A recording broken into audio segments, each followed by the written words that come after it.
Bom, eu estava na Arena do Jacaré e, obviamente, depois eu acompanhei o VT completo no Band de Esportes. E, na minha avaliação da partida do Cruzeiro ontem, eu achei que o Montiel, nada como a gente previa em relação ao que ele, às dificuldades que ele teria da marcação e da própria condição do gramado, ele realmente não foi bem. O Roger fez um bom primeiro tempo, não gostei do Roger no segundo.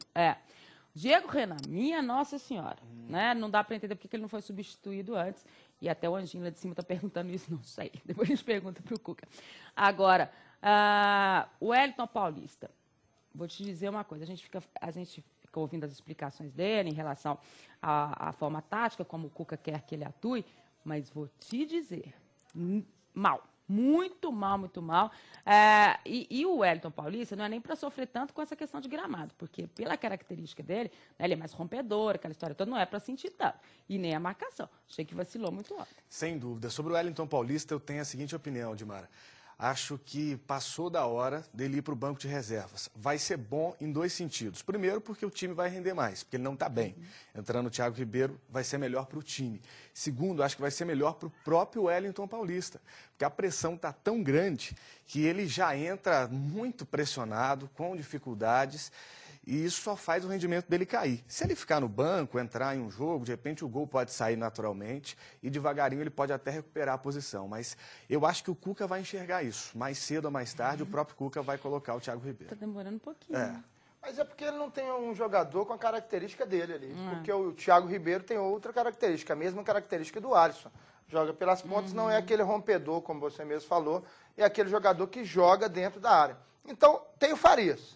Só que o Farias já teve várias chances e a gente vê também que a bola está pegando no calcanhar dele, pega no tornozelo, não é aquele jogador... Sobra para um cocô. Mas está bem posicionado ali, já fez gols, né? Então, fez gol pela Libertadores contra o Guarani. Então, está chegando a hora sim, concordo até com o Guto, está chegando a hora de tentar pelo menos o Farias.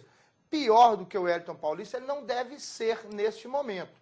Até acredito que o Wellington Paulista, pelo que já fez... o retrospecto do Wellington Paulista, ele seja melhor jogador do que o Farias. Mas, nesse momento, o Farias já merece a titularidade. Eu concordo exatamente com o que disse o Guto e o Serginho. É mais ou menos por aí. O Wellington Paulista tem um passado que merece respeito no Cruzeiro, mas não vive um bom momento. Já passou até da hora dele ir para o banco de reservas e Cuca dar uma oportunidade para quem está ali buscando espaço. O Farias, que é outro jogador que eu não gosto, de repente merece sim ter uma chance para começar jogando. Mas a grande preferência do cruzeirense neste momento, e eu digo isso porque perguntei hoje cedo no Twitter aos torcedores o que eles achavam, é pela entrada do Thiago Ribeiro, que ficou fora 2 partidas para a entrada do Alisson e quando entrou nos jogos mostrou muita vontade, parece já ter acordado com essa questão de ter ido para a reserva. O ataque do Cruzeiro com o Thiago Ribeiro e o Alisson pode ser a solução para o Cuca nesses próximos jogos. Vamos pedir para o pessoal colocar então o lance no poto? Vamos ver se o Fábio merecia ou não merecia, contagem dupla aí. Vamos ver? Mas não é questão de merecer ou não merecer. O lance foi invalidado. E o cara ainda sei, que isso? O lance que foi invalidado. O árbitro mandou voltar. Aí voltou. Pinel, foi o jogo contra a Caldense. Você narrando ali, o que você falava? Defendeu o Fábio. Qual a irregularidade deste lance, por favor? Mas não valeu o lance. Mas eu quero saber o que aconteceu. O cara pega... Olha lá, 2 vezes. Não, pergunte ao árbitro, ele que mandou voltar a cobrança, não fui eu. Foram quantas defesas do Fábio? O cara bateu o pênalti Não, tá igualzinho bom, nas 2 vezes. Mostrar... Quantas defesas do Fábio? Que é isso? Foram 2 defesas de pênalti. Mas a primeira não valeu, o árbitro mandou voltar. Valeu, Pinel, ele defendeu. Eu vou assar a súmula desse Se jogo ele pra saber por que sofre ele o gol, o mandou árbitro voltar. poderia mandar voltar do mesmo jeito. Acho que foi ia contar como gol Não sofrido. era defesa. Coloca aí de novo, quero ver se foi invasão. Acho que foi Coloca aí invasão. pra mim ver se foi invasão. Agora o centroavante bateu o pênalti igualzinho, dos 2 jeitos, né? Nas duas cobranças. Verdade. Aposto que eles falam assim, esse cara perdeu 2 pênaltis no jogo. Ou então, ou ele marcou o Fábio se adiantando ou invasão. Mas aí ele tem que dar cartão amarelo pro Fábio, aí ele não deu, deixa eu ver. Mas o Fábio tem ele coloca o pé direito na frente, mas o pé esquerdo dele sempre fica em cima da linha. É um negócio impressionante. Ontem a gente estava A gente tem a impressão que ele adiantou também. O Caboclo bateu mal pra caramba. Perdeu 2 pênaltis no jogo só, não foi? Esse aí perdeu quantos pênaltis no jogo? 2. Vocês perderam 2. E o Fábio defendeu 2, então pronto, acabou. Resolvida a situação, Fábio, você tem 11. Criar onda pra você, Sérgio. Fábio tem 11 pênaltis defendidos. Eu não vou discutir então. mais. Eu não concordo com essa conta. Depois você coloca o data de Mara aí, tá? Porque tem o data Pinel, eu coloco o data de Mara, 11 pênaltis defendidos pelo Fábio na sua trajetória no Cruzeiro. Tá resolvido. O que a gente pode dizer dessa continuidade do Cruzeiro agora, porque ele tem o Tolima em casa, o próximo jogo, o próprio Tolima, no dia 16, depois ele sai para o Guarani e o Estudiantes. Essa trajetória do Cruzeiro aí para frente. Eu acho que o Cruzeiro vence o Tolima, pelo retrospecto em casa, pelo que apresentou até aqui, e vai chegar a 10 pontos. Depois precisariam de mais 2 na conta da comissão técnica, 2 empates. Mas eu acho que o Cruzeiro vence o Guarani lá, e contra o Estudiantes é um jogo mais difícil, embora o Estudiantes não seja mais aquele, a gente viu isso aqui na Arena do Jacaré. Acho que o Cruzeiro tem boa chance de terminar essa primeira fase invicto e quem sabe até com a melhor campanha da Libertadores. O Cruzeiro tem chance de vencer os 3 próximos jogos. Nós vimos, conhecemos os seus adversários. O Cruzeiro é o melhor time do grupo.